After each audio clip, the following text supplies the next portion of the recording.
2 years ago, I started to build apps in Glide. I built over a dozen apps, but I could never monetize any of them no matter how hard I tried. That was until I met Tama, where everything changed. Fast forward to 2 weeks ago, where I quit my job to go full-time app development. Right now, we've got over 2,000 users using apps I've built every single month, and we're generating over $3,000 in passive income. In this video, I'm going to share the secret to cracking your first 1,000 users by partnering with an influencer. I like to call this first step the art of the DM.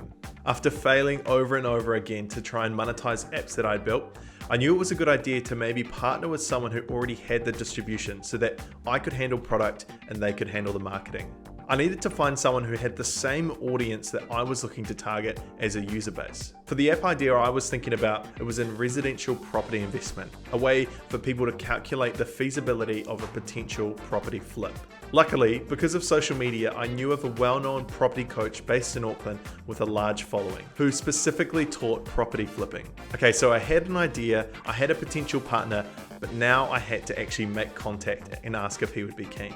But we all know what it's like when someone random sends you a DM on social media with sales breath, with their cliche, "Hey bud, thought I'd just reach out." So I knew I had to do something different. Instead of just flicking him a simple text DM, I filmed a video of myself for 30 seconds, introducing who I was, saying what the opportunity could be, and saying what value it could create for him. To my surprise, he replied saying he was interested and sent over some more information on what we could include in the app. Step number 2 was the first prototype. After he had sent some suggestions for the app, I spent the next 24 hours grinding to make the first prototype or MVP for him to have a look at. The next day, I sent him a loom of me walking through the app, and I also sent him a link to play around. Instantly, he could see the value of an app like this in the marketplace, and then we went on to negotiate the terms of our agreement together. We decided on a zero-risk partnership. If the app didn't grow, none of us would get paid and it wouldn't go anywhere. But if the app grew and we started to monetize and bring in revenue, then we would share in the profits. The last step I call rapid iteration.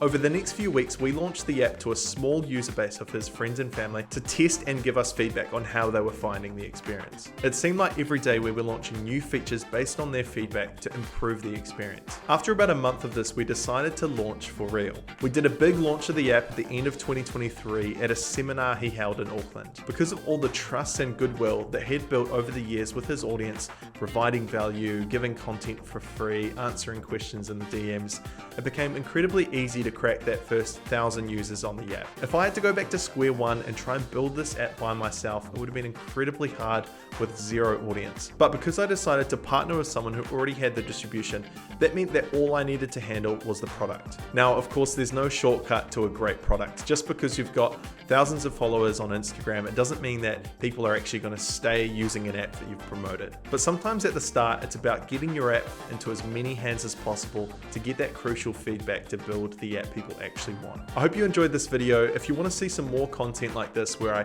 break down exactly how I've built and scaled apps, please comment below and let me know you like the content. And also click that subscribe button, it means a lot to me. See you next time.